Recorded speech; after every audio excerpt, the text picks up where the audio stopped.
PayPal कोई साधारण company नहीं है और इसकी कहानी भी साधारण नहीं है। एक तरफ यह कहानी बेहद प्रेरणादायक है। 20-30 साल की उम्र के कुछ युवा जिनके पास वित्तीय क्षेत्र का कोई खास अनुभव नहीं था, उन्होंने बड़े बैंकों को चुनौती दी और पैसे भेजने के तरीके में क्रांति ला दी। लेकिन दूसरी तरफ इस कहानी में एक डार्क साइड भी है। पेपाल, जिसने शुरुआत में दुनिया बदलने का वादा किया था, आज कई विवादों और घोटालों में फंसा हुआ है। अपनी ही पॉलिसी से यूजर्स को निराश करना और अनगिनत कस्टमर शिकायतें इसे बदनाम कर चुकी हैं। पेपाल ने अपने सफर में धोखाधड़ी का सामना किया, मुफ्त में पैसे बांटे, कई बार लगभग दिवालिया हो गया और तो और अपने सीईओ को हटाने के लिए गुप्त प्लान्स भी बनाए। फिर भी ये कंपनी आज भी हर दिन करोड़ों लोगों के लिए पैसे भेजने का एक भरोसेमंद जरिया बनी हुई है। इसके अलावा पेपाल की टीम को आज पेपाल माफिया के नाम से जाना जाता है। ये एक ऐसा नेटवर्क है जिसने कई बड़ी इंटरनेट कंपनियों को जन्म दिया है और इसके मेंबर्स आज दुनिया के सबसे पावरफुल अरबपतियों में गिने जाते हैं। इसका मतलब है कि बहुत कम लोगों के हाथों में बहुत बड़ी ताकत है। सच्चाई की तह में जाते हैं। यह है पेपाल की अद्भुत और पागल कर देने वाली सच्ची कहानी।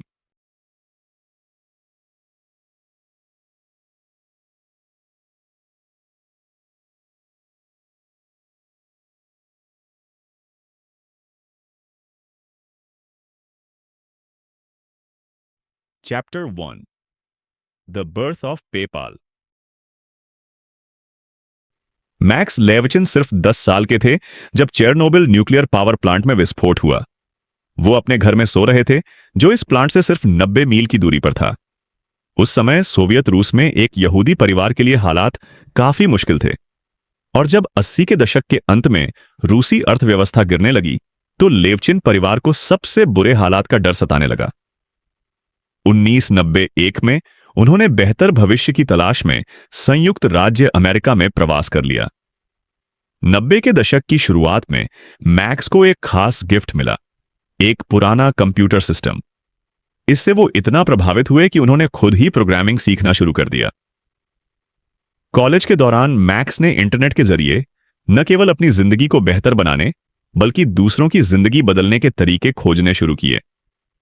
अपने दोस्तों के साथ मिलकर उन्होंने 2 अलग अलग कंप्यूटर प्रोग्राम्स लिखे और बेचे। 1998 में इनसे कमाए गए पैसों से मैक्स ने पालो अल्टो, कैलिफोर्निया में शिफ्ट किया।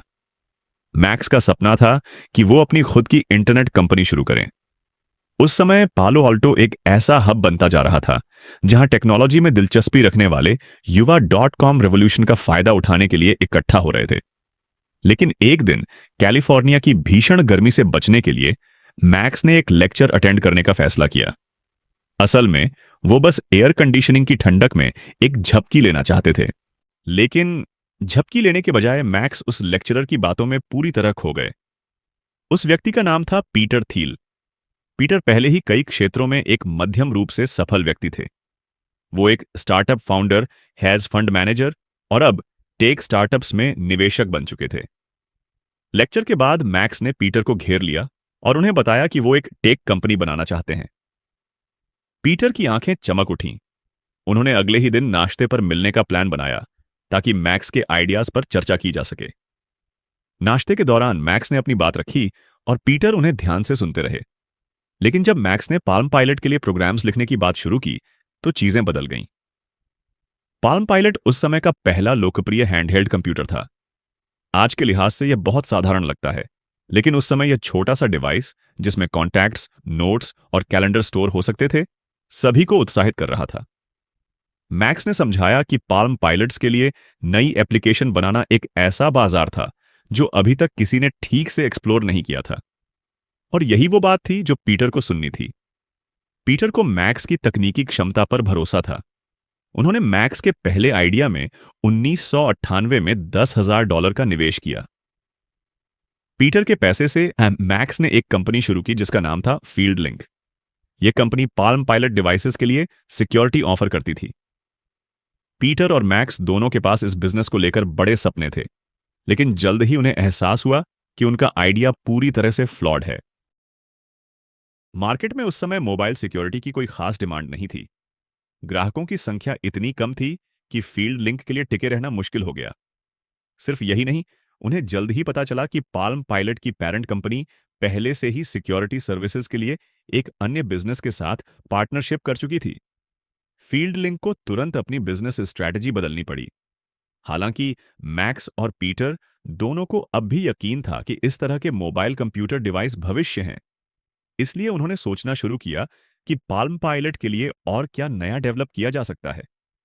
उन्होंने विचार किया, क्या होगा अगर पाल्म पायलट का इस्तेमाल पैसे भेजने और प्राप्त करने के लिए किया जा सके। यहीं से उन्होंने पाल्म पायलट के लिए एक मोबाइल वॉलेट लॉन्च करने का फैसला किया। इस वॉलेट की मदद से यूजर्स डिवाइस के इंफ्रारेड पोर्ट्स का इस्तेमाल करके एक दूसरे को पैसे भेज और प्राप्त कर सकते थे। इंफ्रारेड पोर्ट्स वह तकनीक थी जो दो डिवाइसेस के बीच 10 मीटर की रेंज में वायरलेस डेटा ट्रांसफर की अनुमति देती थी।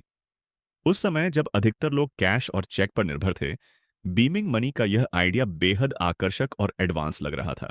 अब जब उनके पास एक नया आइडिया था, फील्ड लिंक ने अपना नाम बदलकर कॉन्फिनिटी रख लिया, जो कॉन्फिडेंस और इन्फिनिटी का मिश्रण था। उनके पैसे ट्रांसफर करने वाले प्रोग्राम के लिए भी कई नामों पर विचार किया गया, जैसे ईमोनी बीम, जैपियो, मोमो और काचेट। लेकिन आखिरकार उन्होंने पेपाल को चुना।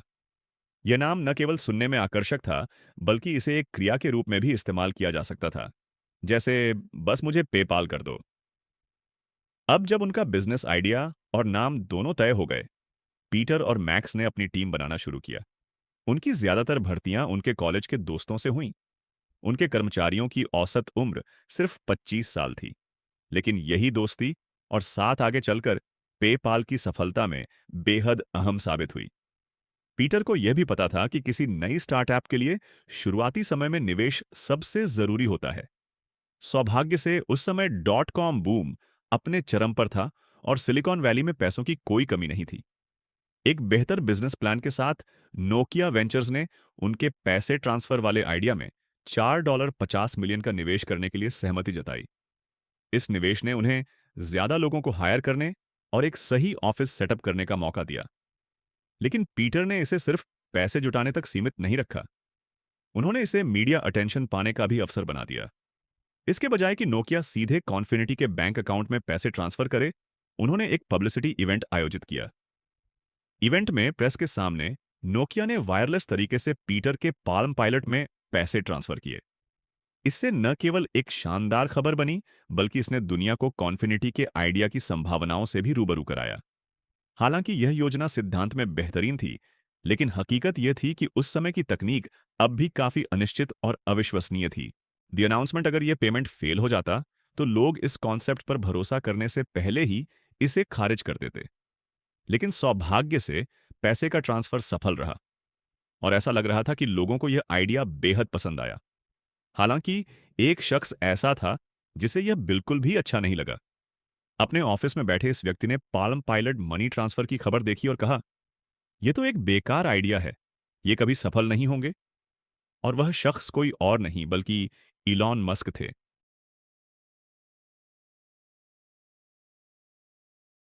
चैप्टर 2। X.com 1999 का साल था और एलोन मस्क ने अपनी पहली इंटरनेट कंपनी Zip2 बेच दी थी। इससे उन्हें मात्र 27 साल की उम्र में लगभग $22 मिलियन का व्यक्तिगत भुगतान मिला। लेकिन ईलॉन के लिए इसका मतलब यह था कि अब उनके पास एक नई और भी महत्वाकांक्षी कंपनी में निवेश करने के लिए पैसे थे। वो पूरे वित्तीय सिस्टम को बदलना चाहते थे। ईलॉन की प्रेरणा। Zip2 शुरू करने से पहले ईलॉन ने एक बैंक में इंटर्नशिप की थी। वहां उन्होंने देखा कि बैंकिंग सेक्टर में कितनी कम इनोवेशन हो रही थी। पुरानी महंगी तकनीकों पर काम करने वाले बैंकों की वजह से ट्रांजैक्शंस बेहद धीमी थीं। ज्यादातर लोग अब भी चेक भेजने के लिए पोस्ट का इस्तेमाल कर रहे थे, जो बेहद धीमा और असुविधाजनक था। ईलॉन को लगा कि इंटरनेट इस सब को बदल सकता है, और जब बैंकों ने इस दिशा में कदम नहीं उठाए तो उन्होंने सोचा, मैं खुद ये करूंगा। ईलॉन का सपना। ईलॉन ने एक ऐसा प्लेटफॉर्म बनाने का सपना देखा जो आपकी सभी वित्तीय जरूरतों को पूरा कर सके। सेविंग्स और checking accounts, loan, insurance, mortgage, mutual funds और स्टॉक ट्रेडिंग, और इन सभी सुविधाओं को इंटरनेट से कनेक्टेड बनाया जाए। उन्होंने अपनी नई कंपनी का नाम रखा X.com, जो उनके इस डिजिटल सुपर बैंक के आइडिया को दर्शाता था। X.com की शुरुआत। इलॉन ने Zip2 से मिले अपने ज्यादातर पैसे इस नई कंपनी में निवेश कर दिए। सिलिकॉन वैली में ऐसा करना दुर्लभ था क्योंकि अधिकतर एंटरप्रेन्योर निवेशकों पर निर्भर रहते थे। लेकिन इलॉन अपनी पिछली कंपनी में निवेशकों के हस्तक्षेप से परेशान थे और इस बार उन्होंने तय किया कि वह पूरा नियंत्रण अपने पास रखेंगे। उनका खुद का पैसा लगाने से एक और फायदा हुआ। इससे हर कोई समझ गया कि इलॉन को अपने आइडिया पर कितना भरोसा था। लेकिन बड़े सपनों और दुनिया बदलने की योजना के बावजूद X.com को शुरुआत से ही कई चुनौतियों का सामना करना पड़ा। कानूनी बाधाएं। इलॉन का सपना हर वित्तीय सेवा को एक कंपनी के तहत लाना था, लेकिन कई लोगों ने इसे एक रेगुलेटरी दुस्वप्न कहा। उस समय ग्लास-स्टीगॉल एक्ट नाम का एक कानून था जो रिटेल बैंकिंग और इन्वेस्टमेंट बैंकिंग को मर्ज करने पर प्रतिबंध लगाता था। हालांकि इलॉन का मानना था कि इन कानूनों और रेगुलेशंस को शुरुआती दौर में इग्नोर किया जा सकता है। उन्होंने अपनी टीम से कहा, हमें रास्ते में कुछ अंडे तोड़ने से डरना नहीं चाहिए। इलॉन ने उन शुरुआती अधिकारियों को निकाल दिया जिन्हें उनकी दृष्टि संभव नहीं लगती थी। इसके बाद उन्होंने बिल हैरिस को सीईओ नियुक्त किया, जो एक सफल वित्तीय सॉफ्टवेयर कंपनी के पूर्व सीईओ थे। साथ ही उन्होंने अपनी सॉफ्टवेयर डेवलपमेंट टीम को भी तेजी से बढ़ाया। X.com का विकास। X.com ने बर्कलीज बैंक के साथ एक डील की जिससे उनके ग्राहक म्यूचुअल फंड्स में निवेश कर सकते थे। एक अन्य डील के जरिए X.com को अपने डेबिट कार्ड जारी करने और चेक प्रिंट करने की अनुमति मिली। इसका मतलब अगर आपके पास X.com का अकाउंट है तो आप एटीएम से कैश निकाल सकते थे। आखिरकार एक .com की वेबसाइट 25 नवंबर 1999 को लाइव हो गई। हालांकि यह अभी तक वह all in one financial platform नहीं बन पाई थी जिसका इलॉन सपना देख रहे थे, लेकिन यह एक शुरुआत थी। अजीब इत्तेफाक 1999 में X.com ने पालो अल्टो में 394 यूनिवर्सिटी एवेन्यू पर एक छोटा ऑफिस किराए पर लिया। और एक अजीब संयोग यह था कि उसी बिल्डिंग में कन्फिनिटी का ऑफिस भी था। दोनों कंपनियां जो ऑनलाइन पेमेंट्स में क्रांति लाने की कोशिश कर रही थीं, पड़ोसी थीं। पड़ोसी लेकिन प्रतिद्वंद्वी। दोनों कंपनियों के कर्मचारी एक दूसरे से अक्सर इमारत के प्रवेश द्वार, पार्किंग लॉट और रेस्टरूम में टकरा जाते। कॉन्फिनिटी अपने पेपाल ऐप को पाल्म पायलट्स के लिए विकसित कर रही थी, वहीं X.com अपने डिजिटल सुपर बैंक के लिए काम कर रही थी। शुरुआत में इन दोनों कंपनियों ने एक दूसरे को प्रतिद्वंद्वी भी नहीं समझा। कॉन्फिनिटी को लगा कि इलॉन का X.com बहुत ज्यादा रेगुलेशन का सामना करेगा, जबकि इलॉन को लगा कि पाल्म पायलट पर मनी बीमिंग का आइडिया बकवास है। लेकिन इन दोनों कंपनियों ने कभी नहीं सोचा था कि कुछ ही महीनों में वे कट्टर प्रतिद्वंद्वी बन जाएंगी और एक दूसरे को खत्म करने की कोशिश करेंगी।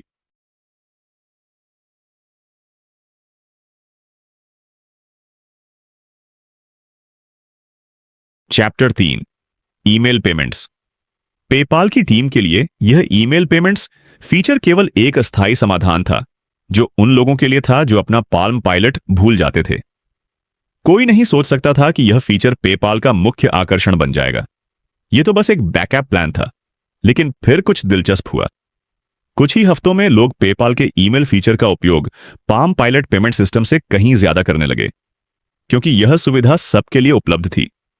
कोई भी सिर्फ अपना ईमेल पता इस्तेमाल करके पैसे भेज और प्राप्त कर सकता था। इसके लिए किसी खास डिवाइस की जरूरत नहीं थी। उसी साल अमेरिका में पहली बार लोगों ने ईमेल भेजने को लेटर पोस्ट करने से ज्यादा प्राथमिकता दी। इससे यह साफ हो गया कि ईमेल के जरिए पैसे भेजना पाल्म पायलट सिस्टम से कहीं ज्यादा लोकप्रिय और सुविधाजनक था। पेपाल ने तेजी से हजारों यूजर्स जोड़े। टीम ने महसूस किया कि उन्हें पाल्म पायलट सिस्टम छोड़कर ईमेल पेमेंट्स पर पूरा फोकस करना चाहिए। X.com पर भी वैसा ही असर पड़ा। दिलचस्प बात यह थी कि उसी समय उसी बिल्डिंग में एलोन मस्क की X.com टीम भी इसी दिशा में बढ़ रही थी। हालांकि इलॉन मस्क ईमेल पेमेंट्स को ज्यादा महत्वपूर्ण नहीं मानते थे। उन्होंने कहा था, पैसे ट्रांसफर करना तो केवल डेटाबेस में नंबर बदलने जैसा है। यह बहुत साधारण काम है। यह बेवकूफी भरा है। मेरा 12 साल का बच्चा भी इसे बना सकता है। इलॉन हमेशा X.com के भविष्य के बड़े प्लान्स के बारे में बात करते थे, जैसे फुल स्केल डिजिटल बैंकिंग। लेकिन सबकी दिलचस्पी हमेशा सिर्फ ईमेल पेमेंट्स पर ही होती थी। यह एक डॉट कॉम का सबसे आसान और साधारण फीचर था, लेकिन यही सबसे लोकप्रिय बन गया। दो कंपनियों का एक जैसा रास्ता। 1999 के अंत तक ये दो कंपनियां, पेपाल, जिसने पाल्म पायलट पेमेंट सिस्टम के साथ शुरुआत की थी, एक्स डॉट कॉम, जो एक डिजिटल सुपर बैंक बनाना चाहती थी, दोनों ने ईमेल के जरिए पैसे भेजने और प्राप्त करने की सेवा देना शुरू कर दी। और यहीं से शुरू हुई एक कट्टर प्रतिस्पर्धा, जिसने हमेशा के लिए बैंकिंग और इंटरनेट की दुनिया को बदल दिया।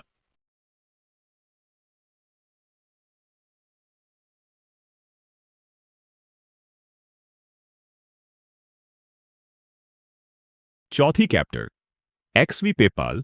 दोनों कंपनियों को पता था कि ऑनलाइन पेमेंट्स के बाजार में आखिरकार केवल एक विजेता होगा, क्योंकि दोनों कंपनियां सिलिकॉन वैली के एक महत्वपूर्ण सिद्धांत को समझती थीं, नेटवर्क प्रभाव।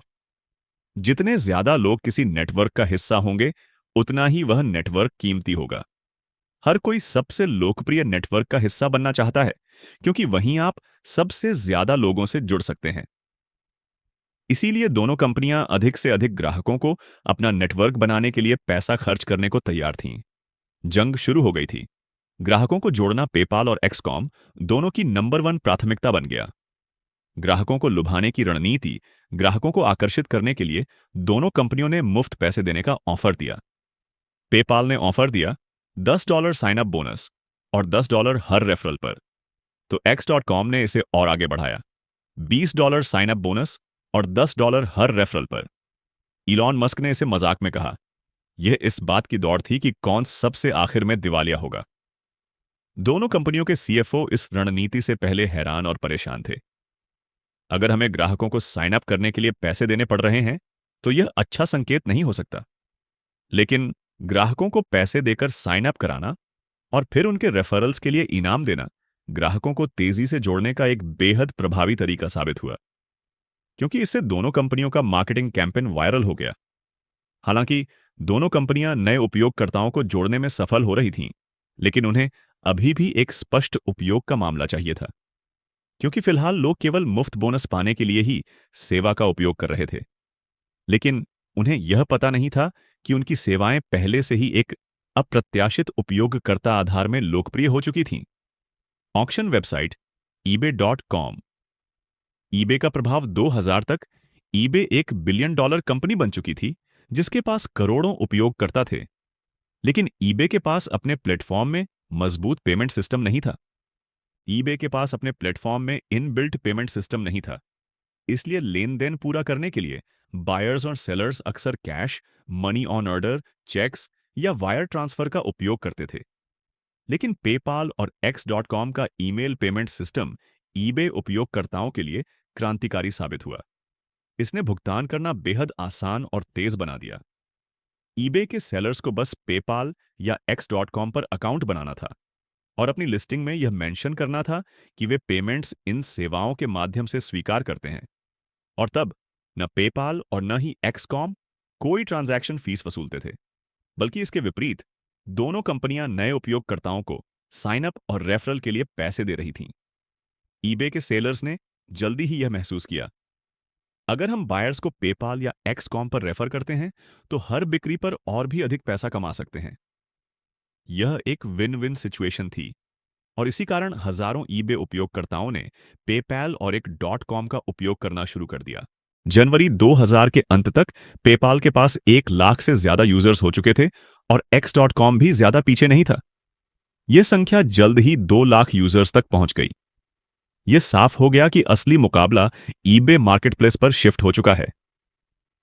मजेदार बात यह थी कि न तो पेपाल और न ही एक्स डॉट कॉम ने कभी यह प्लान किया था कि ईबे के यूजर्स उनके बिजनेस का इतना बड़ा हिस्सा बन जाएंगे।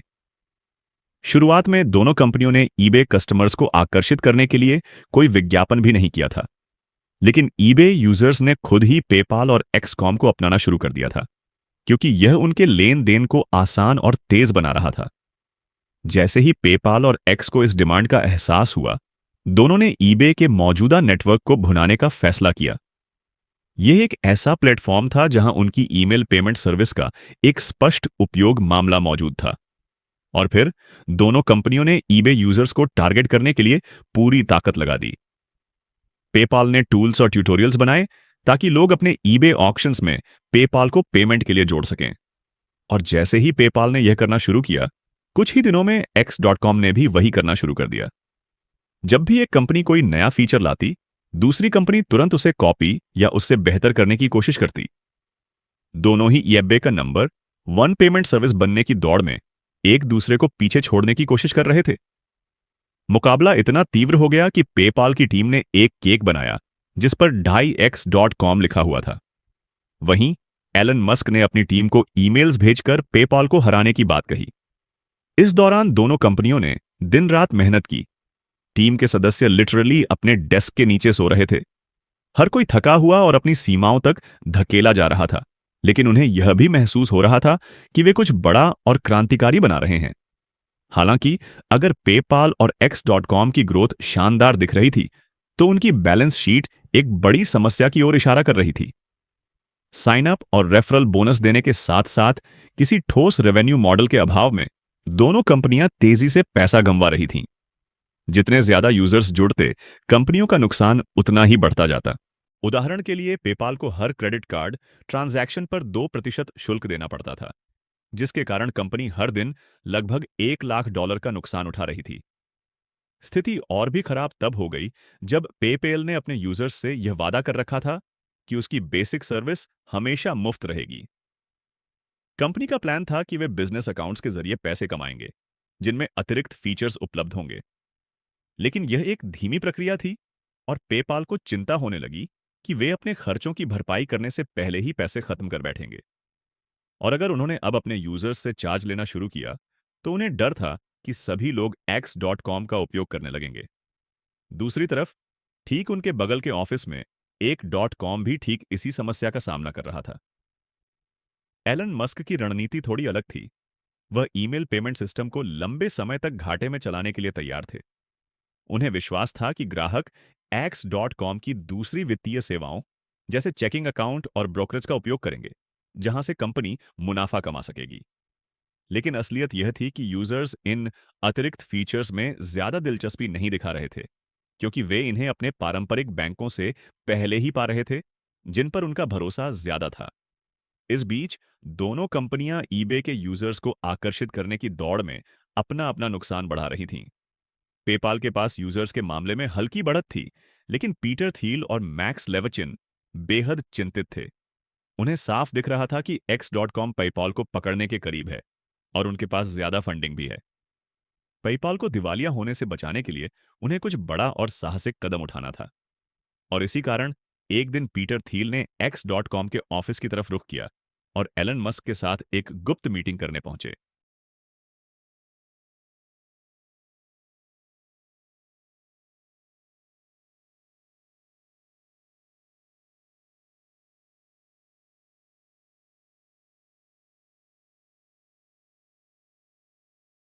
मस्क को पूरा भरोसा था कि x.com इस लड़ाई में विजयी होगा।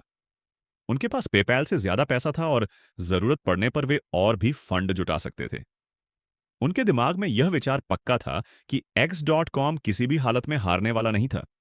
लेकिन x.com के सीईओ बिल हैरिस इस बात को लेकर उतने आश्वस्त नहीं थे। उनका मानना था कि दोनों कंपनियां आपसी विनाश की ओर बढ़ रही थीं। बिल के अनुसार ऑनलाइन पेमेंट्स मार्केट केवल एक खिलाड़ी के लिए ही काफी बड़ा था। इसलिए उन्होंने महसूस किया कि दोनों कंपनियों को आपस में मर्ज कर लेना चाहिए। और इसीलिए दोनों कंपनियों के सबसे प्रभावशाली लोगों की एक बैठक आयोजित की गई। कॉन्फिनिटी टीम से मैक्स लेवचिन और पीटर थील, जो पेपाल बना रहे थे, और एक्सकॉम से एलन मस्क और बिल हैरिस। हालांकि दोनों प्रतिद्वंद्वी थे, लेकिन हर किसी को यह स्पष्ट था कि दो प्रतिस्पर्धी कंपनियों की जगह एक प्रमुख पेमेंट कंपनी होना ज्यादा बेहतर था। लेकिन यह कहना गलत नहीं होगा कि एलन मस्क इस मर्जर के विचार से ज्यादा सहमत नहीं थे। उन्हें विश्वास था कि x.com आखिरकार पेपाल को हराकर आगे बढ़ जाएगा और मर्जर की कोई जरूरत नहीं थी। लेकिन बिल ने एलन को कम से कम इस विचार को तलाशने के लिए मना लिया। बैठक का माहौल काफी तनावपूर्ण था और यह जल्द ही और खराब हो गया। एलन का पहला प्रस्ताव था कि x.com पेपाल को खरीद लेगा और पेपाल की टीम को दोनों कंपनियों के संयुक्त मूल्य का सिर्फ 8% मिलेगा। यह बेहद कम ऑफर सुनकर पीटर और मैक्स चौंक गए और तुरंत बैठक से चले गए। ऐसा लग रहा था कि डील खत्म हो गई थी। इसलिए पेपाल की टीम ने और तेजी से नए यूजर्स को जोड़ने के लिए काम करना शुरू कर दिया, जिससे उनकी स्थिति और ज्यादा दिवालिया होने के करीब पहुंच गई। लेकिन जैसे जैसे पेपाल के यूजर्स बढ़ते गए, X.com की ओर से आने वाले अधिग्रहण प्रस्ताव भी बढ़ते गए। कुछ और बातचीत के बाद एलन ने आखिरकार 55 के विभाजन पर सहमति जताई, जिसे पेपाल ने काफी संतोषजनक माना। दरअसल वे मर्जर के लिए तैयार ही थे कि दोनों पक्षों की बड़ी ईगो ने डील को लगभग खत्म कर दिया। एलन ने मैक्स से मजाक में कहा कि वह बहुत अच्छा सौदा पा रहे हैं, यह इशारा करते हुए कि यह डील पेपाल के लिए ज्यादा फायदेमंद है। यह सुनकर मैक्स गुस्से में बैठक छोड़कर चले गए। मैक्स ने तर्क दिया कि यह मर्जर तभी काम करेगा जब दोनों पार्टियां सच्चे साझेदार बने, जिसका मतलब था कि उन्हें 50-50 का बराबर हिस्सा चाहिए। एलन ने इस शर्त पर डील से पूरी तरह पीछे हटने की धमकी दी और इस लड़ाई को जारी रखने का मन बना लिया। लेकिन तभी X.com के सीईओ बिल हैरिस ने एक बड़ा धमाका किया। उन्होंने एलन से कहा कि अगर X.com ने पेपैल के साथ मर्जर नहीं किया तो वह अपने पद से इस्तीफा दे देंगे। बिल का मानना था कि यह कहना मुश्किल था कि कौन जीतेगा, और यह तय करने में बहुत ज्यादा समय और संसाधन लगते। इसलिए उनका मानना था कि दोनों कंपनियों का मर्ज होना ही सबसे सही था। इस तरह बिल ने एलन को एक अल्टीमेटम दिया, और क्योंकि X.com फंडिंग राउंड के बीच था, अगर उनके सीईओ इस समय छोड़ देते तो कंपनी के लिए यह बेहद बुरा दिखता। इसलिए कोई विकल्प न देखकर एलन ने 50-50 के समझौते को स्वीकार कर लिया। फरवरी 2000 में दोनों कंपनियां आधिकारिक रूप से मर्ज हो गईं। कंपनी ने X.com का नाम रखा, जिसे एलन पसंद करते थे, लेकिन कॉन्फिनिटी के पेपाल नाम को ईमेल पेमेंट सिस्टम के लिए रखा, क्योंकि यूजर्स उस नाम से जुड़ चुके थे। एलन, जो सबसे बड़े शेयर होल्डर थे, कंपनी के चेयरमैन बने, जबकि बिल ने सीईओ का पद बरकरार रखा। पीटर थील को senior vice president of finance बनाया गया, जो निवेशकों को ढूंढने के लिए जिम्मेदार थे, और मैक्स अपने सीटीओ की भूमिका निभाते रहे। ईबे मार्केटप्लेस के लिए चल रही जंग आखिरकार खत्म होती दिख रही थी। इस मर्जर के कारण अब वे निवेशकों के सामने एक मजबूत प्रस्ताव रख सकते थे, एक संयुक्त पेमेंट कंपनी, जिसका अब कोई बड़ा प्रतिद्वंद्वी नहीं था। अपने यूजर बेस को मिलाकर वे पूरे ऑनलाइन पेमेंट मार्केट में प्रभुत्व जमाने के लिए तैयार थे, क्योंकि अब वे एक दूसरे के साथ ग्राहकों के लिए लड़ने के बजाय दूसरी बड़ी समस्याओं पर ध्यान केंद्रित कर सकते थे, जैसे कि राजस्व उत्पन्न करना और ऑन ऑपरेटिंग लागत कम करना। शुरुआत में सब कुछ परफेक्ट लगता था। पेपाल ने हर दिन 12,000 नए यूजर्स जोड़ना जारी रखा, और पीटर ने .com बबल फटने से पहले $100 मिलियन की रिकॉर्ड फंडिंग जुटा ली, जिससे कई अन्य इंटरनेट कंपनियां दिवालिया हो गईं। मार्च 2000 के अंत तक पेपाल के पास 10 लाख यूजर्स का एक बड़ा बेस था, और $100 मिलियन बैंक में ऐसा लग रहा था कि कंपनी का भविष्य बेहद उज्जवल था।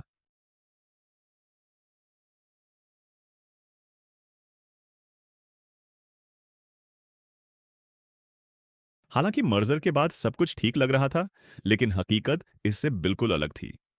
गहराई में कुछ और भी बड़े मुद्दे उभर रहे थे। सबसे पहले, दोनों सिस्टम्स को मर्ज करना कोई आसान काम नहीं था। X.com और कन्फिनिटी के पूरी तरह अलग यूजर बेस और वेबसाइट्स थीं। साथ ही X.com का सिस्टम माइक्रोसॉफ्ट विंडोज पर आधारित था, जबकि कॉन्फिनिटी का पेपाल लिनक्स पर काम करता था। इसके अलावा मर्जर के चलते कंपनी के अंदर कुछ भूमिकाओं में डुप्लीकेट कर्मचारी हो गए थे।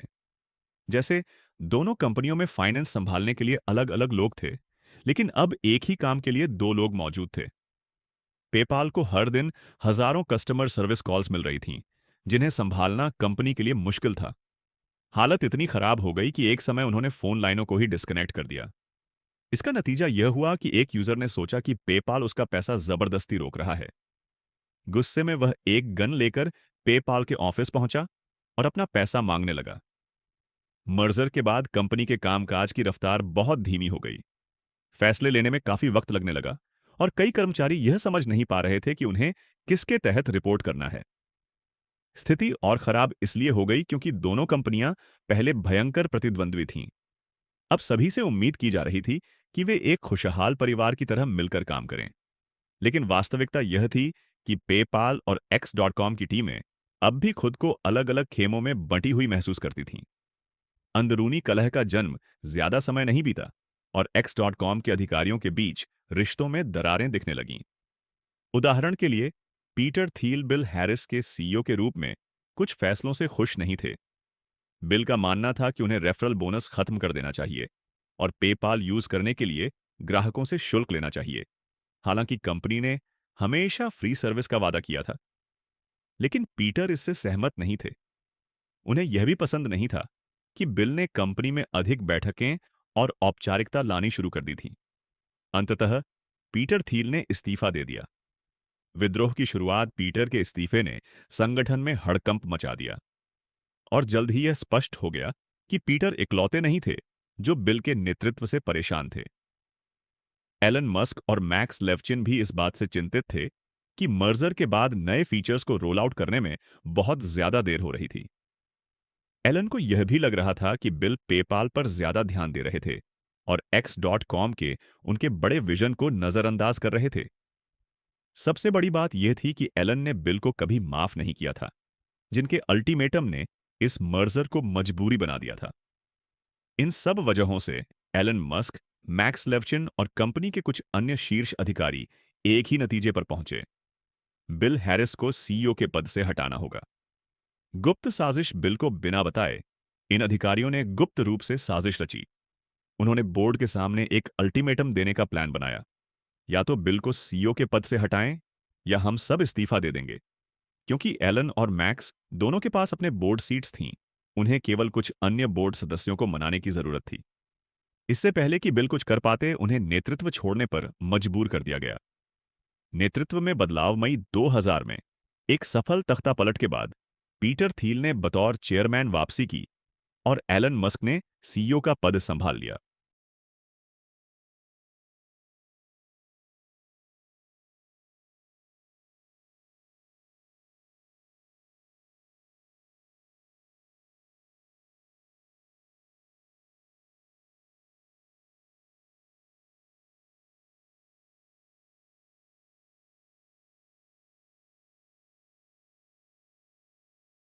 बिल हैरिस के कंपनी छोड़ने, पीटर थील के दोबारा चेयरमैन बनने और इलन मस्क के सीईओ की कुर्सी संभालने के बाद ऐसा लग रहा था कि पेपाल के अंदरूनी झगड़े अब खत्म हो गए हैं।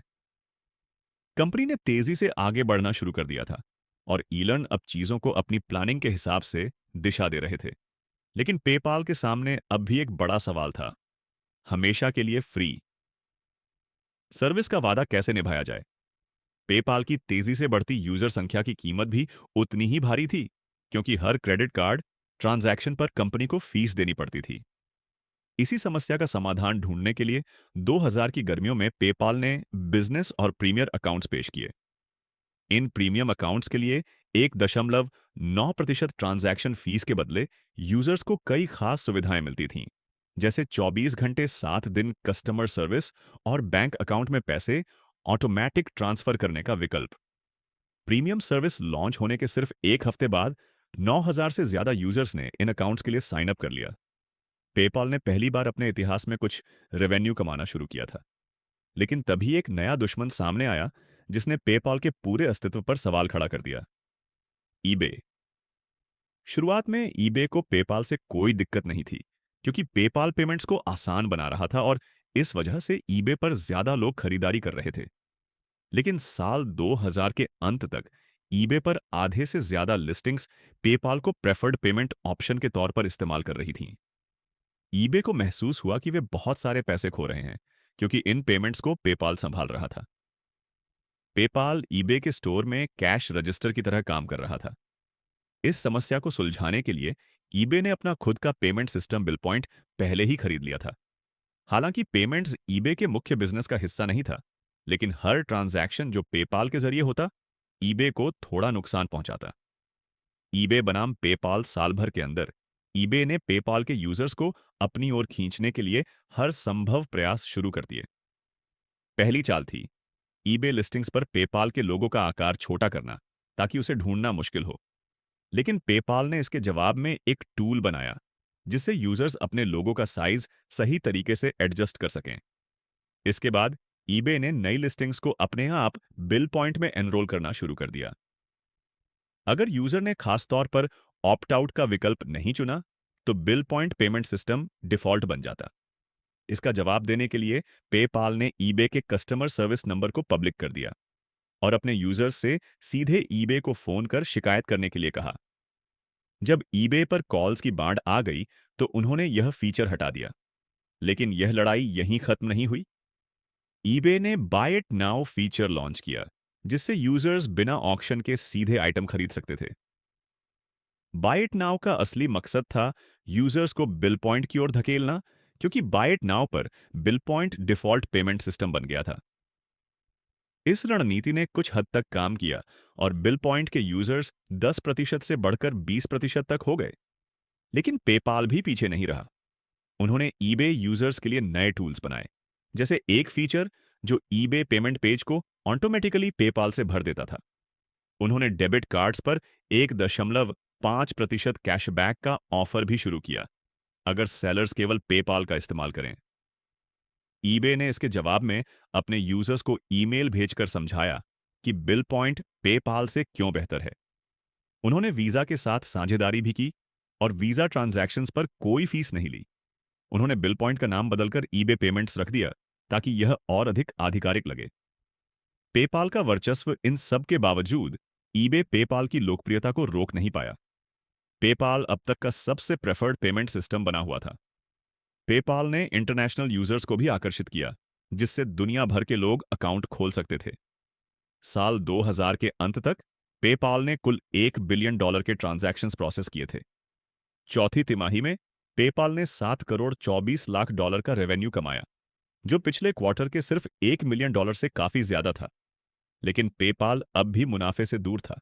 नई रणनीतियों में पेपाल अब ईबे पर अपनी निर्भरता कम करने की कोशिश कर रहा था।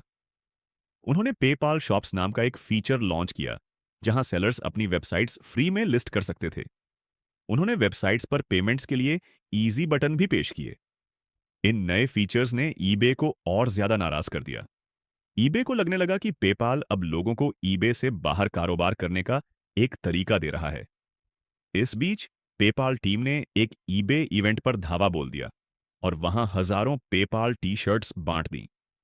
साल 2001 के जून तक ईबे के 70% सेलर्स पेपैल का इस्तेमाल कर रहे थे, जबकि सिर्फ 25% ईबे के बिल पॉइंट, ईबे पेमेंट्स का।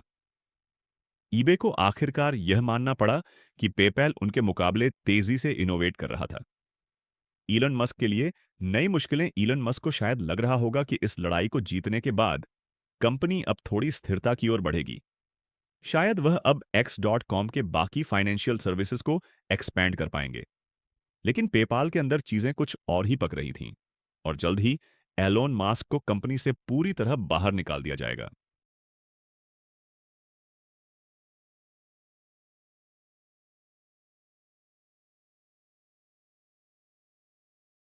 पेपाल की शुरुआती सक्सेस का एक बड़ा रीजन था उनके द्वारा दिए गए जेनरस वेलकम बोनसेस और सर्विसेज को यूज करना आसान बनाना।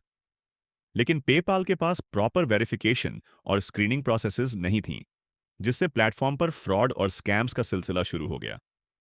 एक पेपाल एम्प्लॉय ने कहा, हम लोग ऐसे लोगों को क्रेडिट लाइंस दे रहे थे जो या तो असली लोग नहीं थे या जिनकी आइडेंटिटी चोरी हो चुकी थी। फ्रॉड का आलम लोग मिकी माउस जैसे फेक नेम्स से अकाउंट्स बना रहे थे और क्रेडिट लाइंस एक्सेस कर रहे थे।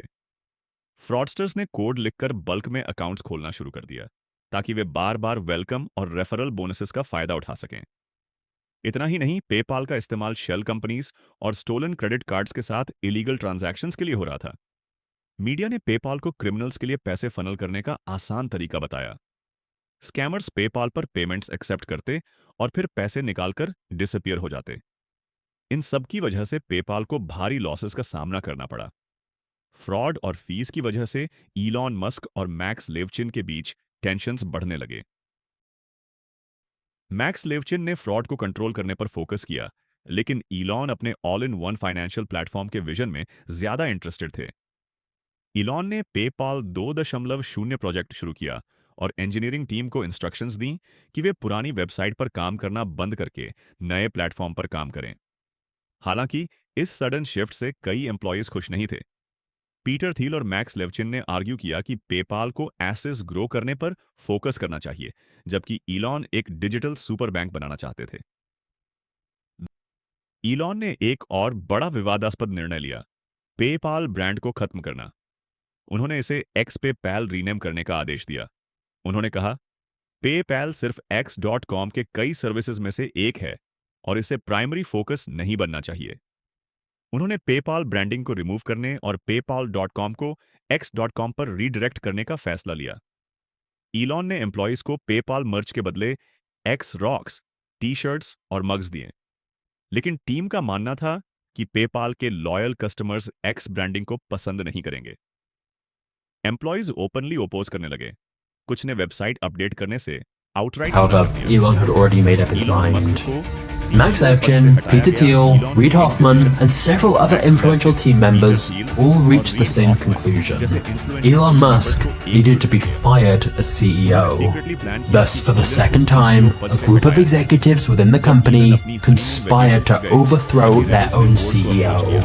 However, unlike when Bill Harris was kicked out as CEO by a group of employees revolting, it wouldn't be quite as easy to get rid of Elon.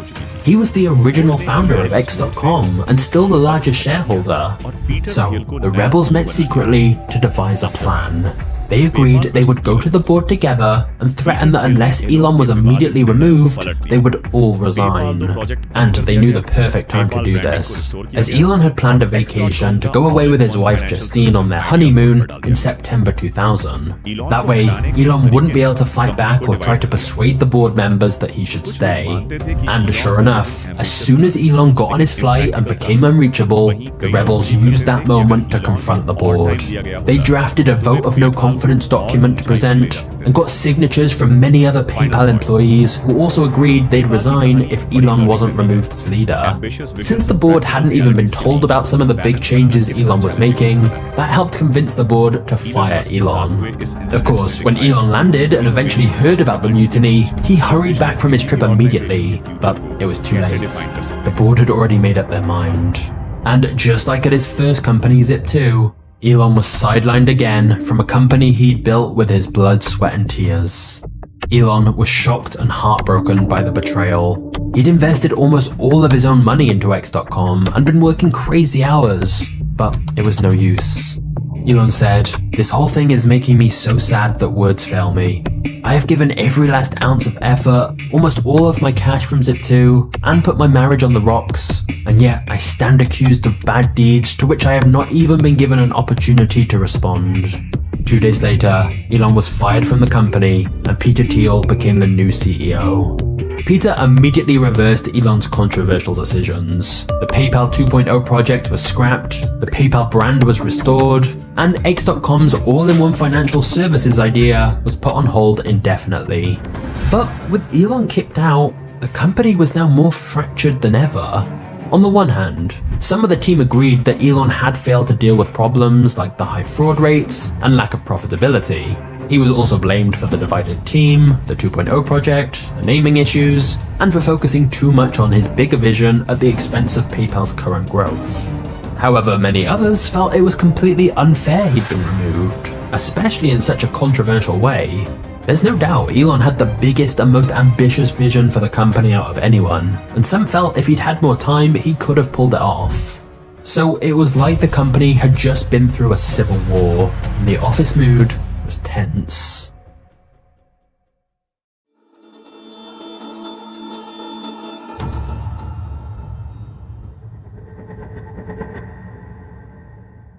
Over the next few months, PayPal's users grew faster and faster. By July, PayPal was processing almost $5 million daily. And whilst fraud had been costing the company millions, Max took it as his personal mission to tackle the issue. For example, one of PayPal's problems was that bot accounts were being used to wire money around the world. At the time, there wasn't a universal way to check if it was an actual human opening a new account. So Max created a system where the sign-up page presented the user with a picture. It It was a series of letters and numbers with black lines across the image. To the human eye, it was easy to see the characters, but back then, computers couldn't figure it out, so they wouldn't be able to set up new accounts. The idea became the first popular captcha system online, and it soon spread around the internet. But Max's greatest adversary was an anonymous hacker who called himself Igor. Igor opened up countless fake accounts, and every time Max shut down an Igor account, new ones popped up in their place. Igor even wrote to Max, taunting him, saying he'd never be shut down. However, the more time Max spent finding and closing Igor's accounts, the easier it was for him to spot criminal activity. Max realized that most PayPal clients use their accounts in predictable ways. If an account sent money too frequently or in unusually large amounts, it stood out from the normal pattern. So Max wrote programs that flagged and froze suspicious accounts. Using hundreds of variables, its algorithms got better and better at identifying subtle patterns to detect fraud. And ultimately, PayPal's run-in with fraudsters gave it a competitive advantage, as they worked to create complex fraud-fighting tools, essentially becoming one of the first big data security companies. This pushed many fraudsters to attack PayPal's competitors instead. The only problem was that while it solved a lot of fraud, innocent users also sometimes had their money frozen by Max's program. But we'll get to that. For now, PayPal still had an even bigger problem to think about, actually becoming a profitable business. They'd so far been relying on investor money, but that wasn't sustainable forever. Up until this point, PayPal had a freemium model. You could use it completely for free with no transaction fees and just voluntarily upgrade and start paying transaction fees if you wanted some extra features. But eventually PayPal realized this wasn't going to be enough and decided they were going to force users to upgrade and start paying transaction fees. This meant completely backtracking on the promise they'd repeated over and over that PayPal would always be completely free. Some employees internally referred to the forced upgrade as the FU, a recognition that this was the most controversial move PayPal had made. Unsurprisingly, users were furious by the broken promise. One user wrote, "They got us hooked and then started charging. To think I helped promote you, build you up, and then you do this to us? You should be ashamed." The problem for users was that PayPal had wiped out all their competition by initially not having fees. So now, even if users were unhappy, they didn't really have any alternatives. They had to stick with whatever PayPal was charging them if they wanted to keep sending and receiving online payments. It's a classic business trick. Offer something amazing to get market share initially, but then as soon as you have a near monopoly, you can start doing whatever you want. PayPal had lured people in with a great deal, but changed their policy once customers had no real alternative for email payments. Of course, PayPal is not a charity, and so it had to find some way to become profitable. But the fact they'd blatantly broken a promise was a warning sign of the much shadier things PayPal would soon be doing to its customers.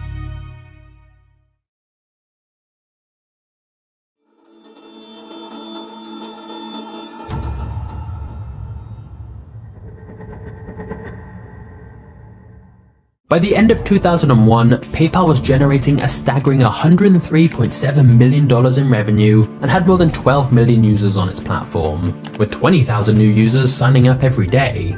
After going through so many ups and downs over the years, PayPal was finally profitable, and they now wanted to take the company public on the stock market. This was the exit that everyone had been working so hard to achieve, and on paper, it seemed like the right move. PayPal had survived the potentially disastrous merger with X.com, it had millions of users, it had won the eBay battles, it had cracked down on fraud, and PayPal was finally profitable. But despite all this, the road to IPO was riddled with difficulties. During the lead up to the IPO, several companies filed lawsuits, claiming that PayPal violated patents. The timing was designed to disrupt the IPO and get a quick settlement, but PayPal diligently fought each one. Then, just one day before it went public, the Attorney General of Louisiana claimed PayPal didn't have proper state banking rights to make payments, and it would block PayPal within the state. Meanwhile, the Securities and Exchange Commission accused PayPal of violating the quiet period before IPO. Because of all this, newspapers began running negative news stories about PayPal. It also didn't help that PayPal was the first company to announce an IPO after 9/11, and many also felt the effects of the dot-com bubble were still lingering. Of course, if investors were worried about the bad press, the lawsuits, the state blocks, plus the general nervousness about investing in internet businesses, this could completely ruin PayPal's IPO plans. But on February 15th, 2002, PayPal completed its IPO and was listed on the stock exchange at $13 a share. By the end of the day, PayPal closed at over $20 a share, making it officially a billion-dollar company. All the hard work of Peter and his team over the years had finally paid off.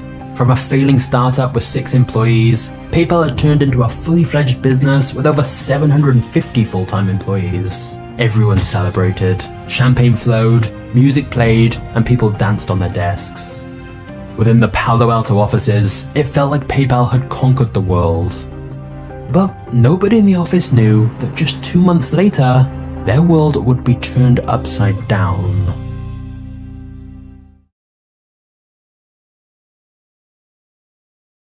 So far in this video, we've talked a lot about money.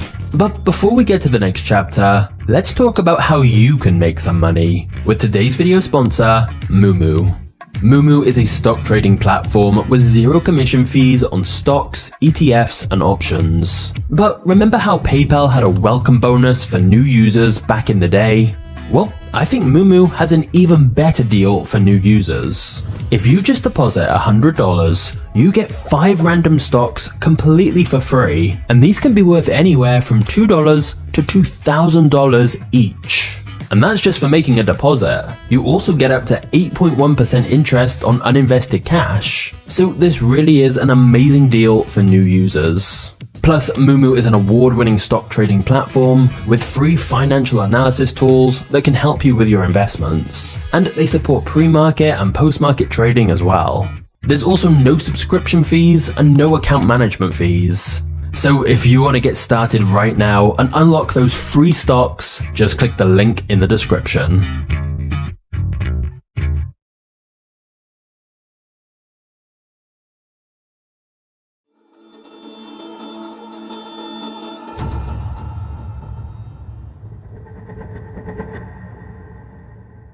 By mid-April, word was spreading around the office that Peter had been secretly meeting with the top executives at eBay. And then the rumors started.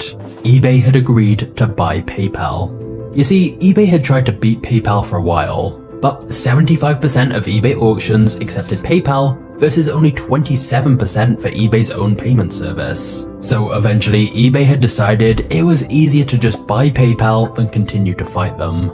And even though PayPal weren't hugely enthusiastic about the idea, it was better than the constant risk of eBay just banning them completely from their platform. So on July 8th, 2002, eBay announced it had acquired PayPal for $1.5 billion in eBay stock. There was a sense of both relief and shock in the PayPal offices. PayPal would now become the official payment system of all eBay auctions. This meant millions more users and no more battles. However, while the news seemed good, to many at PayPal, it marked a significant moment in time. Joining eBay meant joining an established company with rules and guidelines and strict protocols. It meant the death of the vibrant, exciting, thrilling world of a startup. And thus, soon after the announcement, Peter Thiel announced his resignation as the CEO of PayPal. Several other top executives followed, including Max Levchin, the other co-founder of PayPal. In just 4 years, PayPal had survived the dot-com bubble burst, had 2 leadership coups, outsmarted an e-commerce giant, crawled its way to profitability, had a successful IPO, and now negotiated a sale to eBay for $1.5 billion. But now, the original duo who started it all were gone. In fact, following eBay's acquisition, almost all of the original PayPal team members left one by one, going on to start other companies rather than being a part of eBay and its more traditional corporate culture. The entrepreneurial spirit of the company seemed to have been replaced by a stricter, hierarchical culture, where people felt like just another cog in the eBay wheel. Nevertheless, as an eBay subsidiary, PayPal continued to reach new heights. By 2011, it had reached 100 million users and was processing $315 million in payments per day. In fact, PayPal became much bigger than eBay itself and grew far beyond its parent company. And so in 2015, eBay decided to split PayPal into a separate entity once again, so each company could have a sharper focus. As of 2024, PayPal is valued at over $70 billion, around triple the value of eBay. Not bad for a startup that started with Peter Thiel's $100,000 bridge loan. However, despite PayPal's success, Elon Musk feels it massively underachieved what it could have, and still maintains his original X.com vision could have been a $1 trillion company. And whilst there's no doubt PayPal has been successful, this is the point we must acknowledge, that its success may be coming to an end. You see, in more recent years, PayPal has become one of the most hated and shady companies, and it's time we look at the dark truth about what PayPal has become.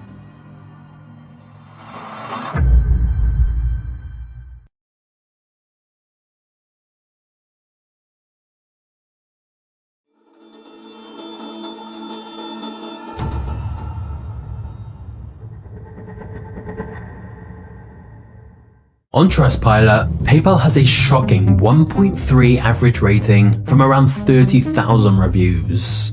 In fact, if you look up PayPal reviews anywhere, from Reddit to YouTube, you'll find an endless amount of people who have been screwed over by PayPal. Just search PayPal horror stories and you'll realize how big of a problem there is with PayPal. Like users talking about how PayPal stole their money, froze their accounts for no reason, lied to them, gave them terrible support, or were just dishonest and rude.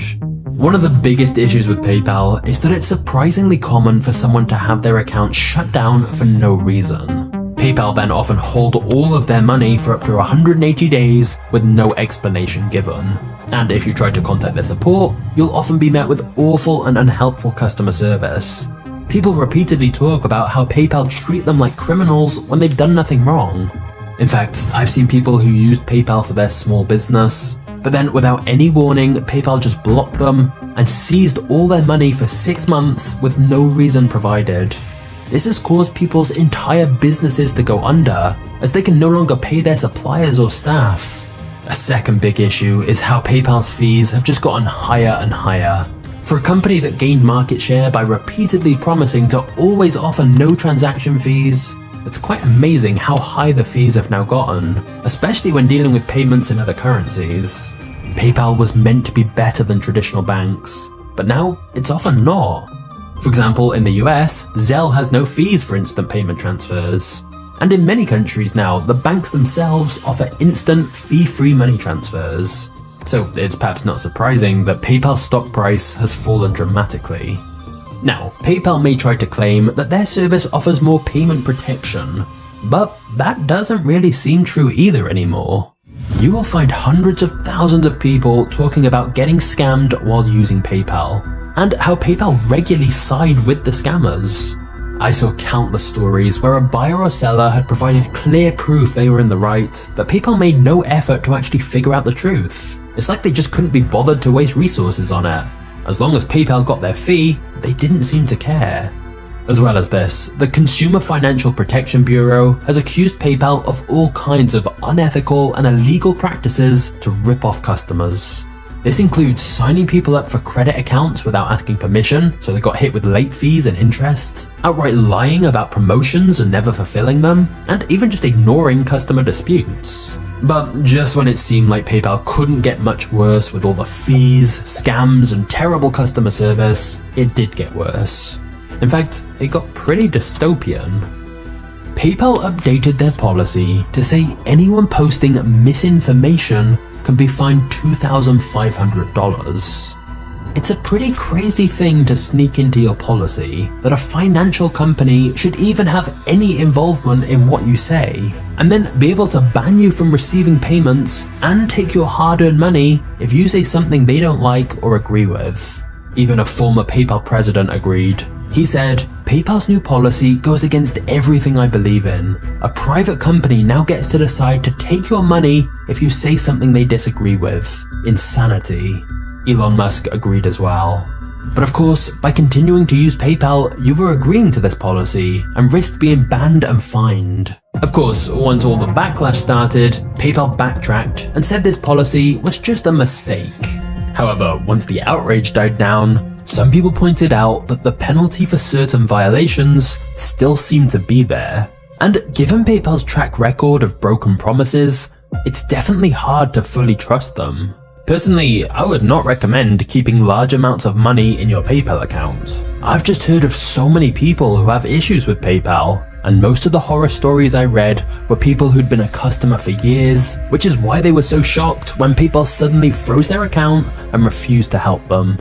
So, it's definitely worth considering alternative payment solutions. Like many businesses now use Stripe or Square, and personally I really like Wise.com, which has lower fees than PayPal. They also have a two-sided referral bonus like PayPal used to, so I'll link to them in the description if you want to check them out. But of course, there's many other options too, because thankfully, PayPal's tight grip on the world of online payments is coming to an end. And the less of a stranglehold on online payments PayPal has, the more it might force them to care more about its users again, and return to being the innovative company it once was. Now, given what PayPal has become, it's not surprising that the original team who started building X.com and PayPal all left the company. But what is surprising is what they did next.